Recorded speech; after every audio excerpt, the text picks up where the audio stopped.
Hello everybody, welcome to the Graveyard Shift, a show where we review horror movies. I am Steve Crow, this is... And I'm Bones. Did you fucking forget my name? Since it is Halloween time, we are reviewing a movie called Tales of Halloween. But this is a not a normal kind of movie, it's a, whatchamacallem, anthology. Anthology. Okay, yeah. You were not gonna milk that word out of me. So instead of reviewing the entirety of the movie at once, we're gonna go into each of these shorts. There's 10 very loosely connected shorts. I'm very surprised there was actually connections in these shorts, but they don't their storylines don't really. They have the stories have nothing to do with each other. They just apparently happen to take place in the same area. Also, of course, spoilers. Lots of spoilers. Spoiler. Nothing but spoilers. This is gonna be a spoiler-rich review. So, if you don't want anything to know about this, you want to do a quick spoiler-free review? No. Ha! Go. Go fuck yourself. We're just gonna go right into it. If you don't give a shit, keep watching. If you give a shit, go watch this movie and then come back to us. And if you only give a shit about certain bits, we're not putting timestamps. Fuck you. Fuck you.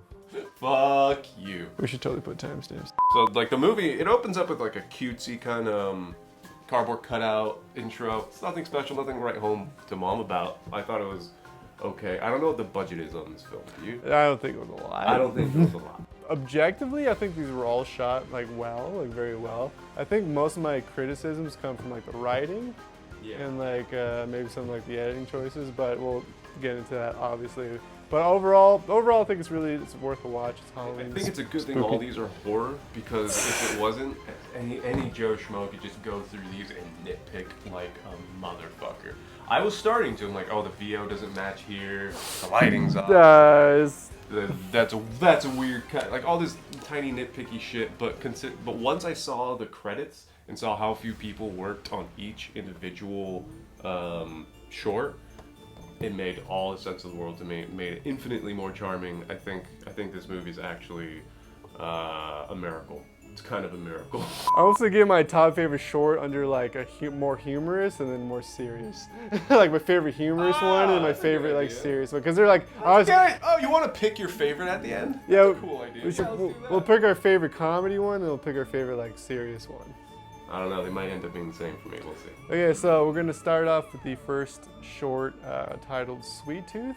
Sweet Tooth, directed by Dave Parker, I believe. I think he did really well with this one. I really enjoyed it. I think it set the tone. It was a really good choice for the first film in this anthology. It's about a child who goes trick-or-treating every year but never gets to enjoy the fruits of his labor, the treats, because his parents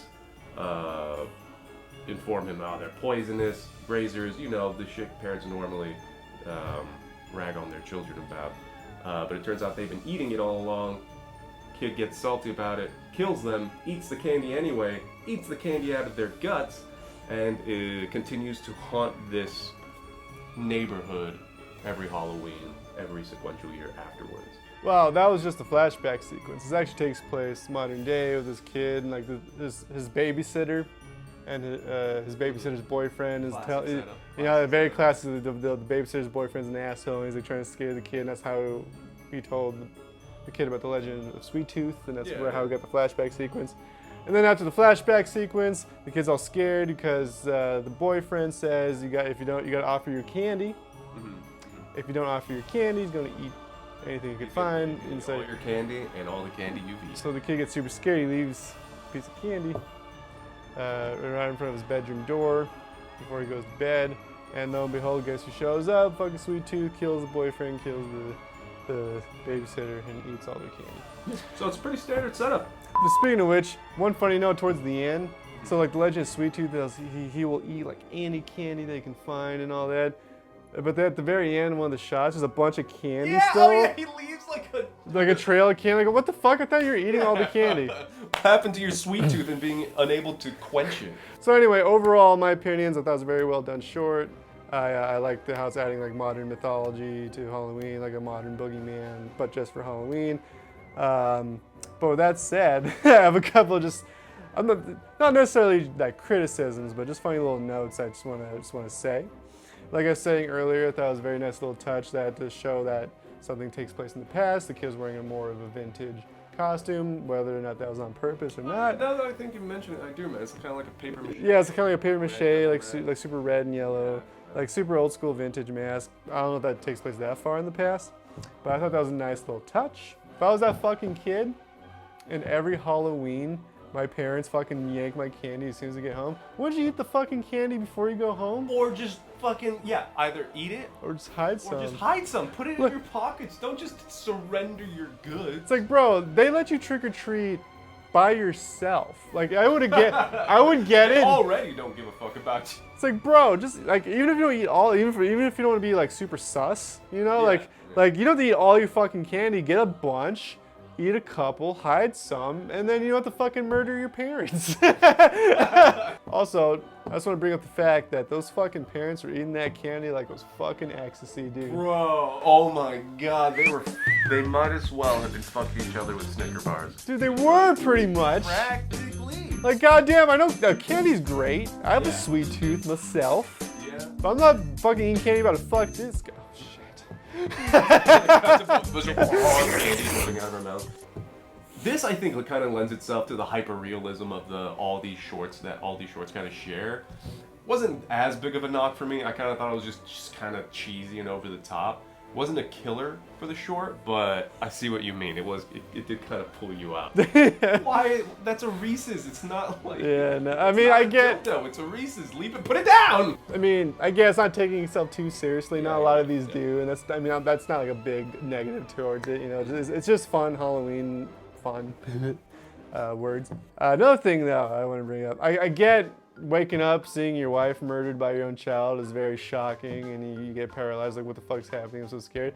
That dad could have knocked that kid out, dude. You remember it's like he fell off the kid, oh no, and the kid was coming to him? He has like chocolate dribbling down his mouth like a child. But that kid is like fucking 7 years old. You know what a grown man like this can do to a 7-year-old?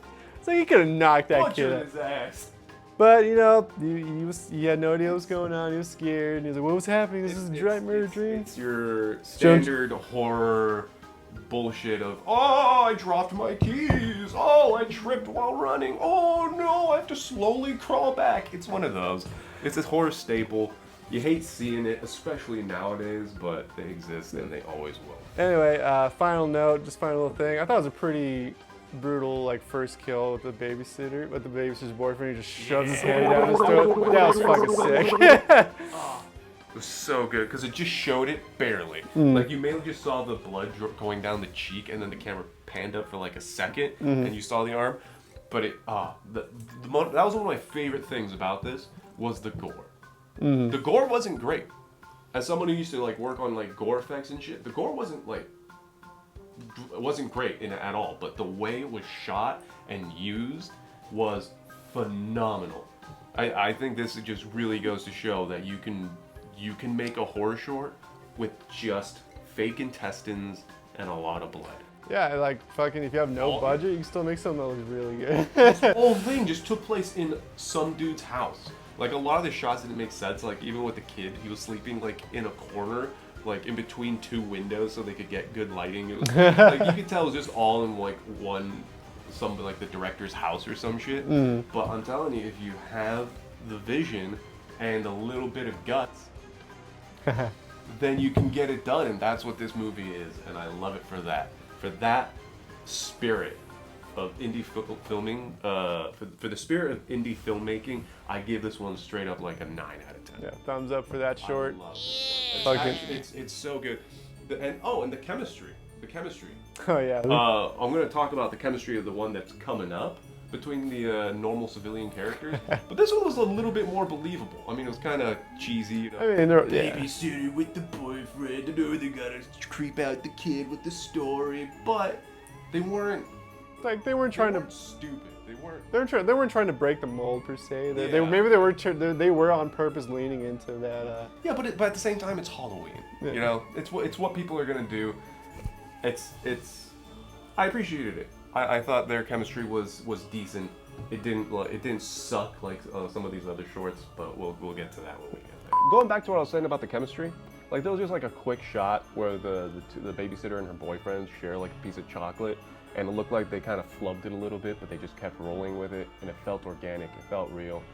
And I appreciated it. What was up with the random dad from Lost showing up at the end, though? Do you remember that? What? One of the actors from Lost was the dad that just shows up at the end, who's just like giggling and like... He was from Lost? Yeah, it was so weird. He's just like, hey, what's going on? Oh, my son! Oh, there's 2 dead... He had like half a second of screen presence, and I'm like, what the fuck is he doing here? Anyway, good movie. 9 out of 10. Yeah, so moving on. Last note I'm gonna say about the first film, Sweet Tooth. There was a George Romero Night of the Living Dead cameo. Like they was playing, like, I don't know if you remember, but they were all watching. In every short. Yo. Fuck, I make a note of that later on in my notes, but yeah, it's like this weird, like... reoccurring theme. It's not just Tales of Halloween, like that happens in a lot of like horror movies where like they're watching some like old school B-horror movie. It's like a weird. But like, why is it in every? Oh, we'll get to that. I'm just gonna say right now, there is a quick cameo on screen from George A. Romero's Night of the Living Dead. It's just playing on the screen. It's playing on screen for like half of the movie. It's weird. Moving on. Well, since it is all connected in one night, maybe they're all watching the same channel. Everybody's watching George A. Romero's Night of the Living Dead. Motherfucker, you know it's like their local. Yeah, but there's multiple channels. Their local television, like, yo, it's Halloween special night. You know, it's fucking like Halloween marathon. I get what you're saying. Like everyone tuned in here. And that in of itself is kind of cool that they're trying to connect it in some capacity.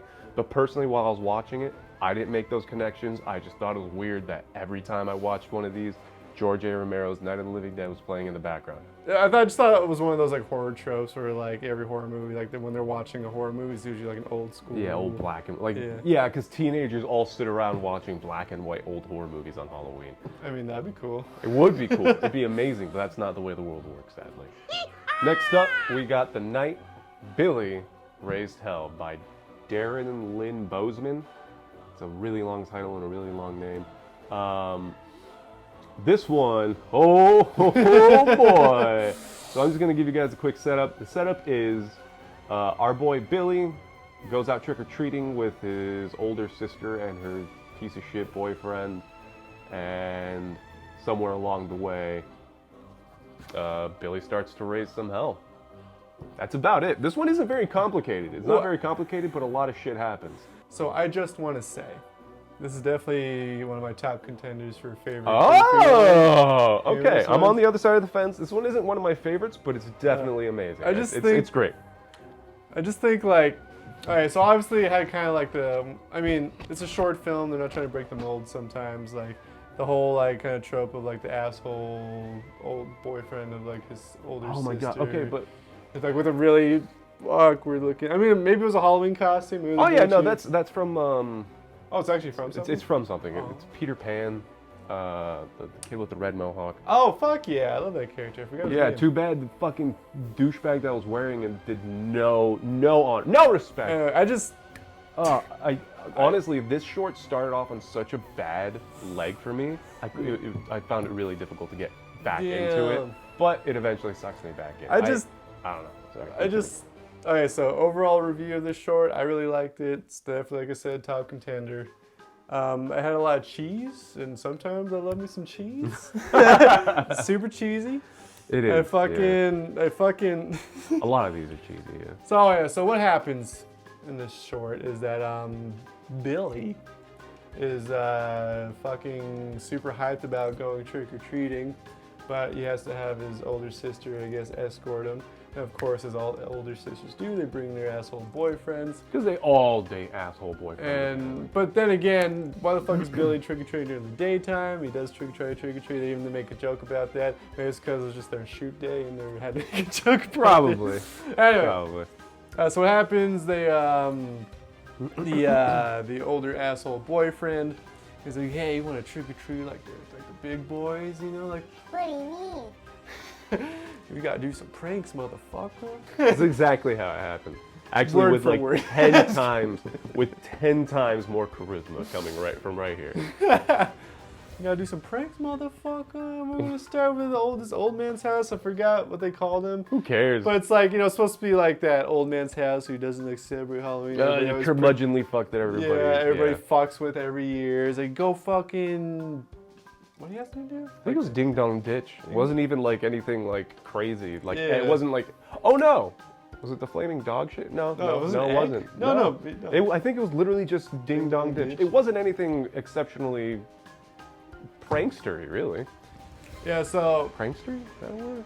Billy's dressed up in a red devil costume. When he goes to go Ding Dong Ditch, literally Satan. I mean, he doesn't Turns look out like... the old man is Satan. He's 100% Yeah, Satan. he is Come Satan. on. He's not like obviously red with like big horns, but he has like pointy devil He has ears. little devil ears. He and does have tiny horns, though. Yeah, but he keeps them under a little top hat, But yeah, straight up Satan. So he's dressed up as the devil, and the devil lives at this house. He goes in there and is like, he goes to Ding Dong Ditch, but instantly the fucking devil comes out and grabs his ass. Like, He gets spirited away by the devil, and I think the devil informs him the devil wants to take him to have a real Halloween good time, and they have one hell of a time. There is a twist. So Billy, quote unquote, the devil and Billy just go about the town. One note I have to say is I do love the escalation of it all. Yeah, So- that was the best part of the short. So essentially, long story short here. So essentially, the devil takes Billy out to do a bunch of pranks around town, but the pranks just like start exponentially. Yeah, they go from like like- egging to flaming dog shit, except the dog shit has a bear trap in it, and it just gets worse and worse. And then fucking Billy just whips out a gun, starts like shooting people. Like, what Yeah. the fuck, Billy? amazing. It's And like starts robbing like a store and like, it's like what the like starts trying to GTA's like steals a car. Every single time where your brain is like, this kid can't get any worse. The only way he'd get worse is if he shoots someone. And that's the Just starts moment shooting. Billy pulls out a gun and you're like, I'm in it. I'm in it. Fucking- This is the best. Fucking steals a car, like almost hits a bunch of people. And then I fucking lost when the devil's in the backseat with a bucket of KFC. He's like, yeah. He just has a random KFC. KFC. That's right. And then eventually, like this fucking like you hear a bunch of police sirens. He's like graffitiing everywhere. Yeah, the night's winding down finally. Devil's almost finished with his bucket of chicken. He's like, all right, it's time to go home. We did enough and shit. And he goes home, and the twist ending was that it wasn't Billy the whole time. You see, when they go back inside the devil's house, Billy is tied to a chair. Meanwhile, the other Billy takes off his mask. He's just a midget devil. It's like a little tiny imp devil dude called Mordecai. Oh yeah, he has a name. I forgot Mordecai. So anyway, so it turns out that wasn't him. And the kid Billy's like, well, I thought you were gonna show me like how to do pranks and shit. And it's like, and the devil says something like, well, I did, or like you're gonna find some. He got bamboozled by Satan, 100%. And then Satan made a joke early on about asking about his mom. Everybody wants to fuck his mom. Everybody, yeah. Anyway, that joke's sad. He's like, okay, you can go home now. You might find some people and shit. So he goes outside. A bunch of police are all like, Billy, get on the ground. And Billy's like, what the fuck? Oh yeah, so this is one of those full circle things that people do in writing. So at the beginning, Wow! In the beginning, this is one of those full circle things that people do in writing. There's terms for these things. I just don't want to think right now. I wasn't sure if that was the most, like, the laziest sentence or just the most arrogant, just, it's a little something we writers do. I don't want to bore you with the explanation.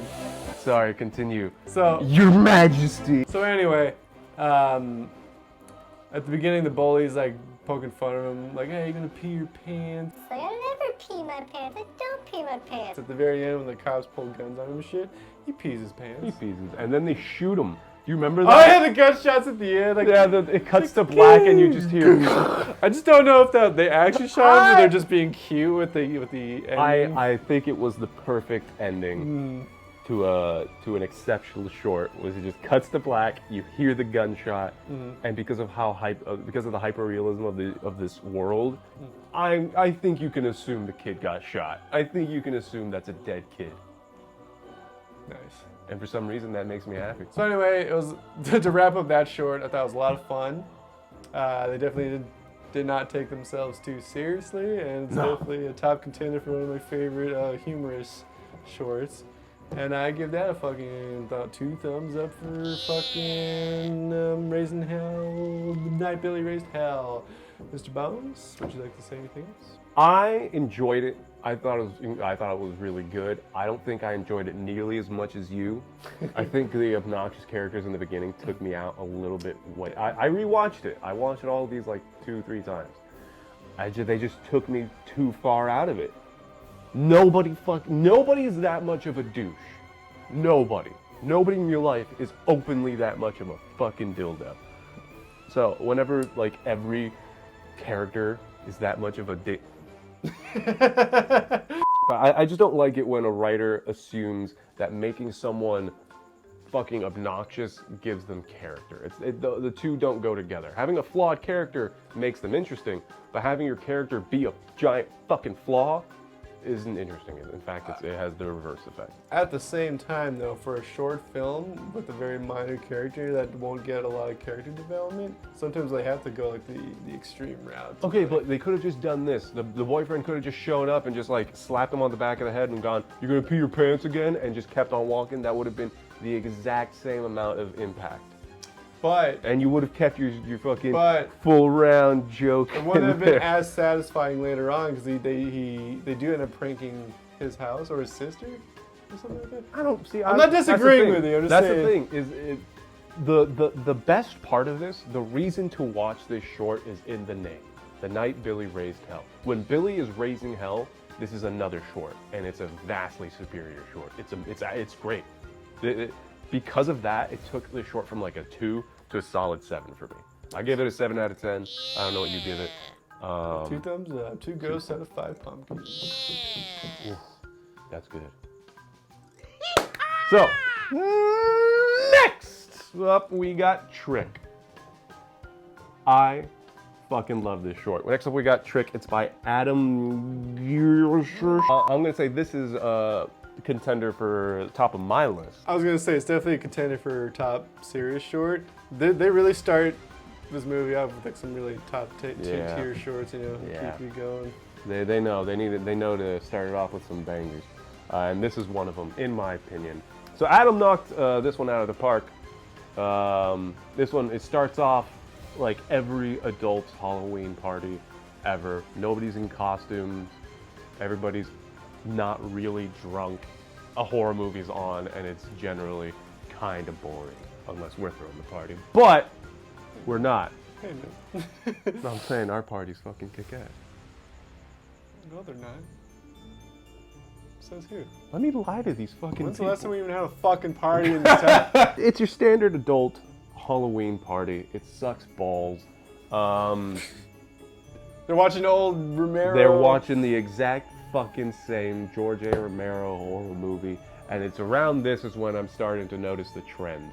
Eventually, they get a knock on the door, and it isn't what they expect it to be.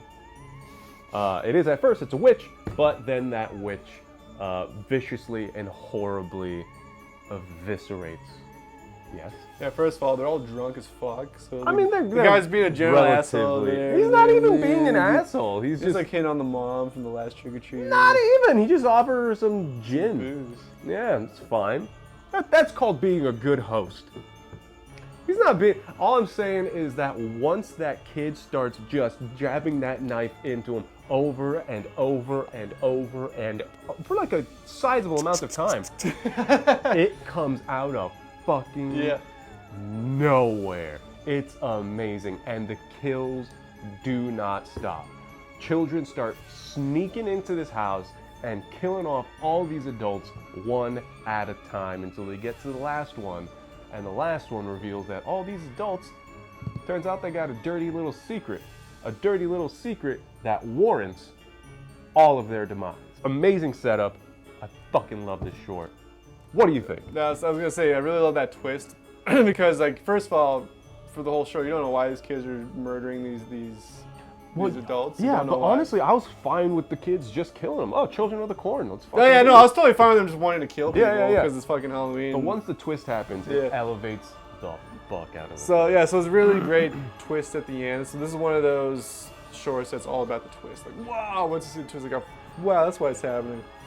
Yeah. Well, And then- actually, I would argue it's not all about the twist because the kills are actually solid. yeah, actually, I have right here on my One notes. of my favorite kills. Right here on my notes. Rat poison. Brutal kills, yeah. Yeah. Brutal kills on my notes. So Yeah. holy shit, they Oh, kill the way they so kill. good. The way these kids kill these adults are fucking brutal and awesome. Like when But the kills don't, like, they're not gory. Yeah, they don't just show anything. just brutal. But just from the design of the film, you know that it is brutal and Like- it's done well. Like there's one Classic. like there's one where the guy's like running away into the kitchen, but the kid's already there with like a homemade flamethrower, like just burns him, and he falls over, and they jumps on top of him, pours a bunch of rat poison into his mouth, and gets a bunch of tuck tape, and like And goes, just starts sealing his mouth so Yeah, he can't oh. spit it out. so brutal. Oh, that is one of my favorite kills in this entire anthology, and there's a lot of kills in this anthology. And I do appreciate the very fancy camera shot for the second kill when it was good. Yeah, Like, so, oh, where it goes to the whole house? I made Yeah. a note of that. Yeah. That was a sweet So- shot, Adam, whatever your fucking last name is. so when the first adult is bleeding on the floor, everyone's freaking out. Like call 911. It's like, The sensible one grabs her keys and runs to her car. So she's going to her car, but the camera like pans to the house and it just goes through the wall into the backyard, goes over the fence. Oh yeah, and, it goes like over the fence Right. and around the back of the car. One solid single shot. And no, there's a kid hiding in the car, hamstrings her ass, and they all come out and fucking brutally stab the shit out of her. Yep. But yeah, so the kill's really great in this one. And the so when they once they dispatch 4 out of Expanding 5 of the that adults, lexicon. 3 out of 4 adults. There's the chick, There's 4 adults. douche guy. Yeah, no, it's 2 couples. There's 4. Yeah. So the last one runs away to like this random kind of like Garage garage that's just back hiding there. in the back. So that's where like the twist starts to reveal itself because she's hiding in the places full of like covered in plastic wrap and stuff, and she starts going through her phone deleting pictures, and you see that the pictures are them like The torturing- adults who were just partying and getting killed and whom you thought were the victims, turns out they've been torturing, mutilating, and killing children. Yeah, and they have pictures of them like eating like the eyeballs, like doing like the actual torturing. They're covered in blood. These are they're actually And it's so psychopaths. well done. It's like they're taking Instagram photos. It's Yeah. so like genuinely like creepy. Yeah, it's in a not- very human way. Yeah, and the kids didn't have to go in there like, you have been killing children. Yeah, So yeah. it wasn't like super obvious at first, but like, oh shit, you started like slowly digesting. Oh my god. And the look of enjoyment on the adults' faces. Sorry, Strauss. Yeah, just, It just immediately justifies the actions the kids are taking, and you suddenly the side switch is so quick. This is one of my favorite Halloween shorts. yeah, and then the kids proceed to go rescue their friend who was, mid-torture, missing an eye, strapped to a table, and then they they gang up on the last adult and they give the girl who's being tortured like an axe. And she says something. She says like something along the lines of "Happy Halloween, you sick fuck." Yeah. Splat! So, ooh, yeah. That was the only kill, I'm gonna be honest, I wish was a bit more brutal. I wish they all just fucking chopped her to finish her bits. off. Yeah, another thing, it's called trick. So one way, it's like, trick or treat, no, it's a trick, I'm stabbing you. But it's also, you're tricking Trick the on audience. the trick on the film's behalf. Yeah, and it was a damn good trick. Metas. You thought you were signing up for one movie and you got a completely different one. So overall, top contender for for the series favorite. 2 thumbs out of me, and I'll be giving all these positive reviews. I'm giving these scores, each and every one of them, I'm giving them a score. I'm gonna draw a little bit of attention to the segment where the kids have finished killing all the adults inside the house. This segment of the film is actually like really slow and would have bogged down any of these other shorts because you got a limited amount of time. But it's just the kids kind of walking around the house Oh yeah, very casually, Oh. washing their hands and like just walking around so nonchalantly. And the fact that it's just these like psychopathic kids, I thought it was brisk and it didn't bog it down at all. It didn't slow down the pace of the film. I actually really appreciated it.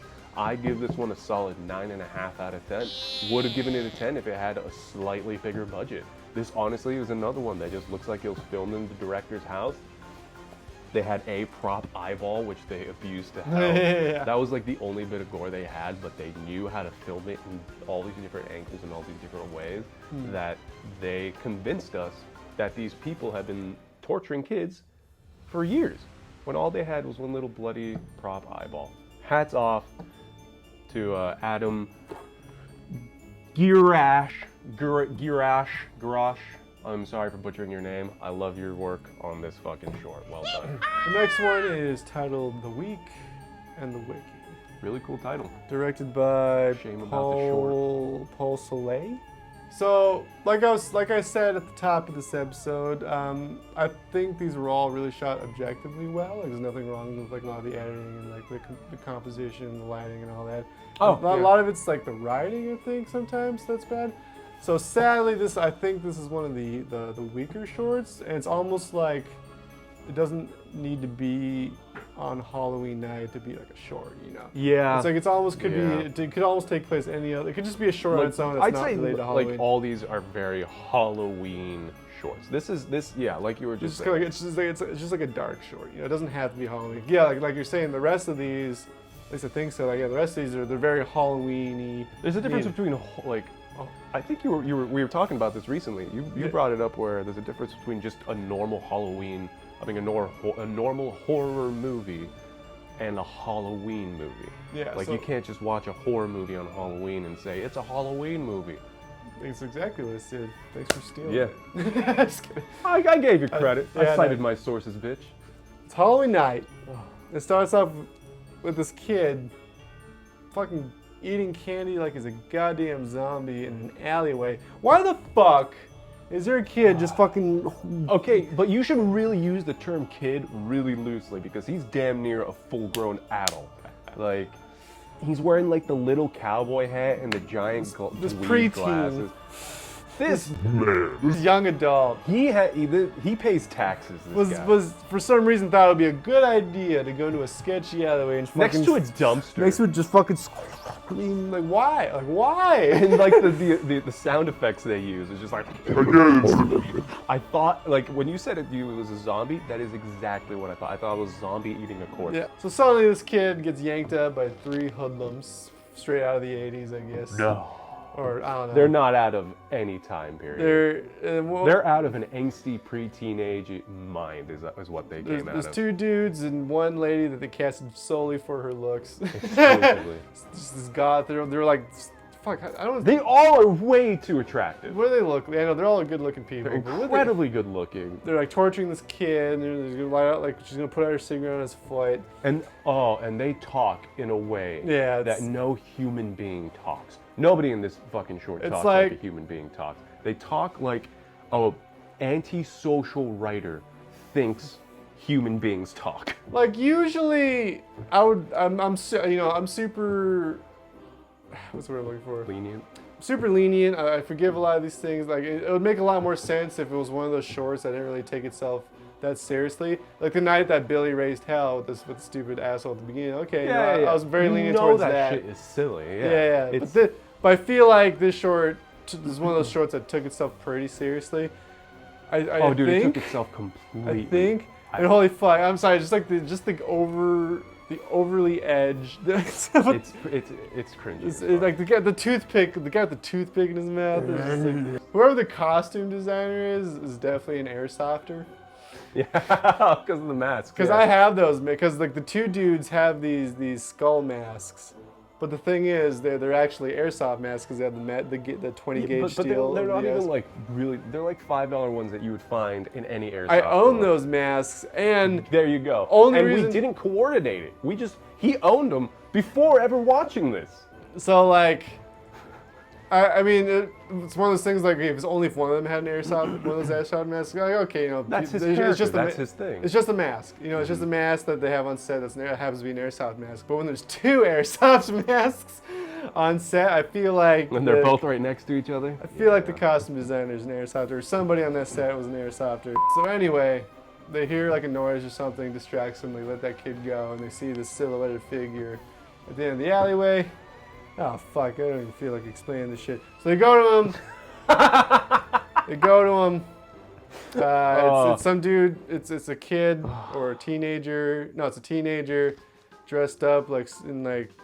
He has like some sort of like mask, some sort of balaclava. He has He's wearing has like a lot of shit. Yeah, he has like this You're having shamanistic. trouble because he's wearing a lot of shit. The dude's wearing like 15 Yeah, jackets. it plays into the story later, but like it Does it? It does. I think it's because at the end. almost exclusively style over substance Well, in this one. So anyway, so he has all these kind of shamanistic trinkets on, and they're like, oh, they find out it's some kid they fucked over, but you don't know how they fucked him over when he was like younger.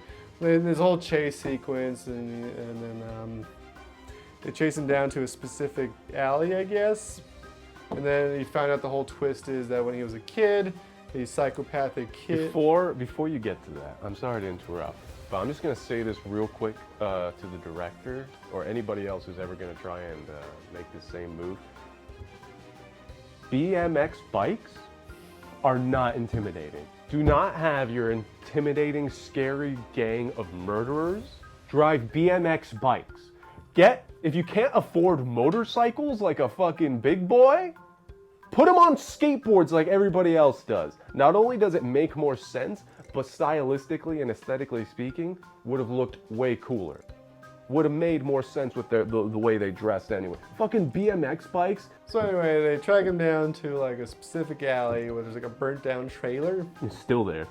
Yeah, it's still there for some reason, and I don't know why they lived in a trailer in an alley. So I don't know where the fuck in the was. middle of LA. Was it an alley? I don't know. Oh, 100%. All this took place in the same alley. So anyway, That fucking trailer. So anyway, plot twist, flashbacks to when all of them were kids, and those three antagonist psychopaths burned down his parents' trailer with them With still his parents still in, screaming, and those kids are just wandering around. Oh no, they're standing there watching and smiling. Yeah, they're like,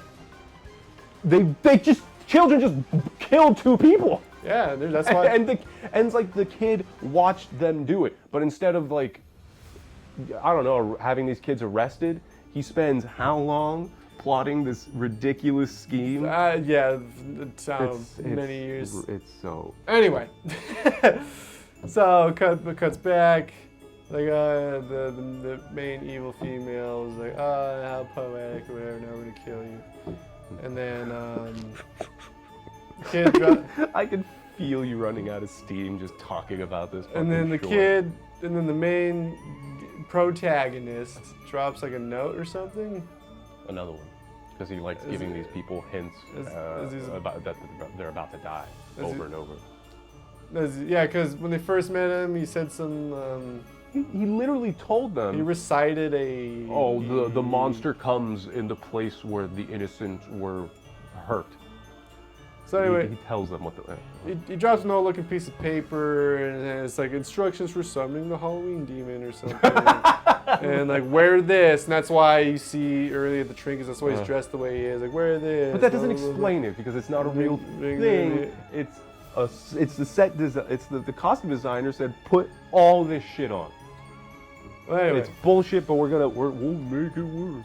So anyway, it's revealed. Oh, this is all part of the plan, and then you hear a growl, whip around. I do have to say though, the demon that gets him is pretty cool design. It had a cool head. Yeah, I thought it was very Doom-like. I didn't know what the fuck was up with his hands or its torso, but it had a really cool head. I like the monster. Real quick before we continue talking about it, I'm just going to give you my grade of it right now. Mm-hmm. I was going to give it a 3 out of 10 until I saw the demon. And I listened to the metal. That bumped it up to a 5. Then the last shot of this entire thing, that blood cannon. Oh yeah, it's dope. that bumped it up to a 6. So yeah, I'm going to give this what should have been a 2.5 or a 3 out of 10. Bumped it up to a 6. Yeah, so before the final kill, you see the two dudes get absconded with off screen. Uh-huh. Finally, he turns on, big old demon, cuts to the main character kid. You hear blood cannon. So that has to be one of the best uses of the blood cannon. The actor, the main boy, the one who's forced to wear 15 jackets, his face. The smile on his face when he gets hit with that blood cannon made me smile so much because it was so genuine. That kid was the only actor on fun. that. No, he was the only actor on that set. I'm just gonna say that right now. There were no other actors on that set. It was just him. And when they finally took the mask off the actor and he got to emote, it saved the entire short. You know what bothers me the most about this one? What's it? I feel like it had the biggest budget and it did the least shit. I do appreciate the really good After Effects work they did on the burning trailer. You know, when you don't, like when you can't do a real fire on set, they did like After Effects. Yeah, they did a good. The After Effects person did a good job. I don't remember. That didn't particularly stick out. Yeah, to me, so the whole trailer, they didn't even have a trailer. That was all like After Effects. So they actually did a really good job with the After Effects on that. I'll have to believe you on that one. I don't remember that in particular. Anyway, do you want to give it a bullshit score before I move on? Give it 6 Halloween demons out of 4 airsoft masks. Ooh, that's pretty bad. Next up is Grinning Ghosts. So anyway, I must always reiterate this. I thought Everything looked solid. everything looks solid as Everything fuck. looked solid.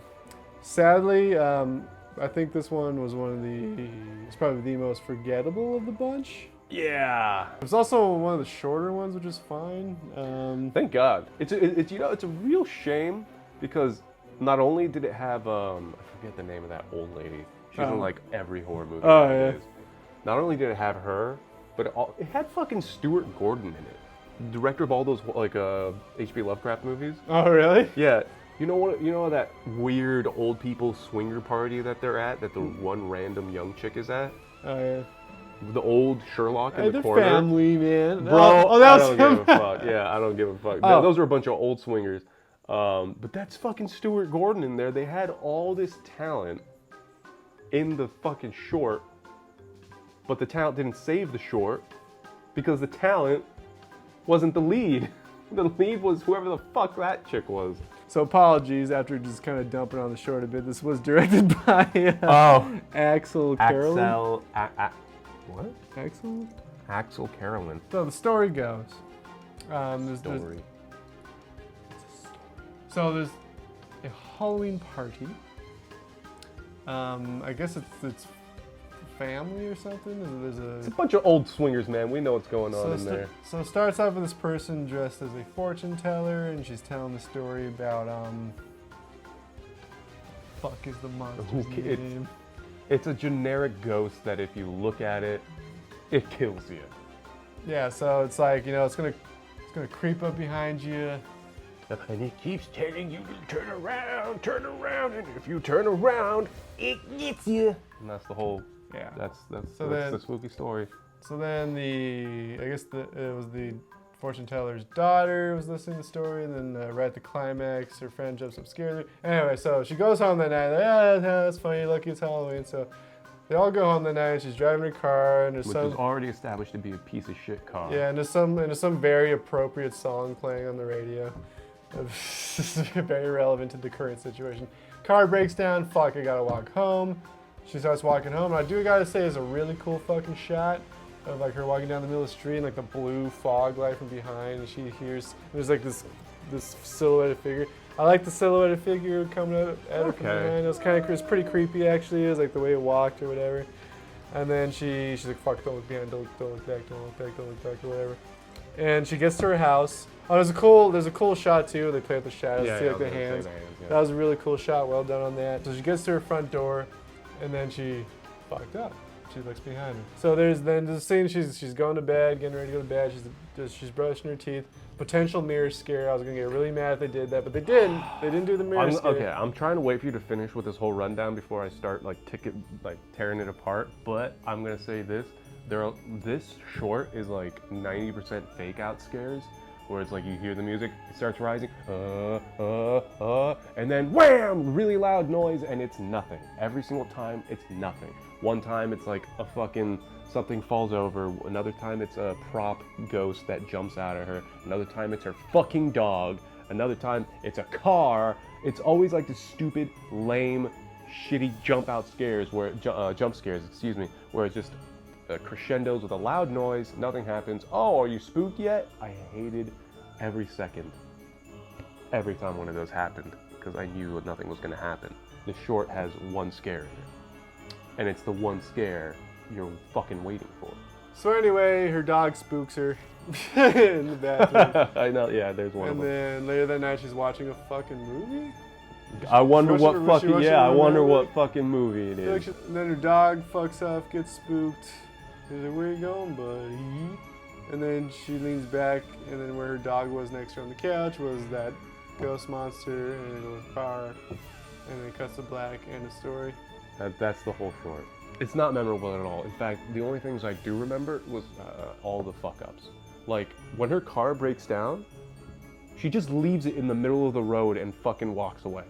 She just leaves it. Oh yeah, I would call AAA or something, or... No. She just leaves it. When she gets home, Doesn't give a fuck. doesn't give a fuck. She just leaves her car that, like, she spends 10 minutes of this film talking about, oh, I love this old piece of shit. Then she just fucking leaves it there. She just leaves it there. Yeah, that's pretty funny. I didn't think about After that. Yeah. the only good scene in this entire short, which is when she accidentally smashes her phone, and that's a fucking spiel. That's what she couldn't call AAA. Yeah. Also, one small detail you left out. When the grandmother's telling the spooky story, the spooky ghost monster woman is supposed to be horribly deformed, and that's why she wants you. You're not supposed to look at her, because if you look at her, she's so embarrassed of her deformity that she'll kill you. When you see her, do you want to know what her deformity is? She's bald. That's it. That's all that's wrong with her. I paused it on her face. They couldn't even shave her head. She's wearing a bald cap. And I looked up the actress. She always has her head shaved. So the only thing they did to her was give her a bald cap. They gave a bald woman a bald cap and said she's deformed. That was the monster, everybody. I think they painted her lips black. It's pretty bad. It was pretty bad. Pretty bad. 6 ghosts out of 9 broken down cars. I'm not gonna give this one a score.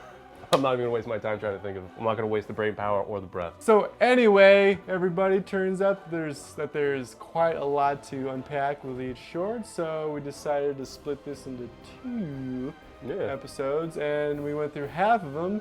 So naturally, this is the end of part 1. So stay tuned for part 2 It'll probably be out later this week.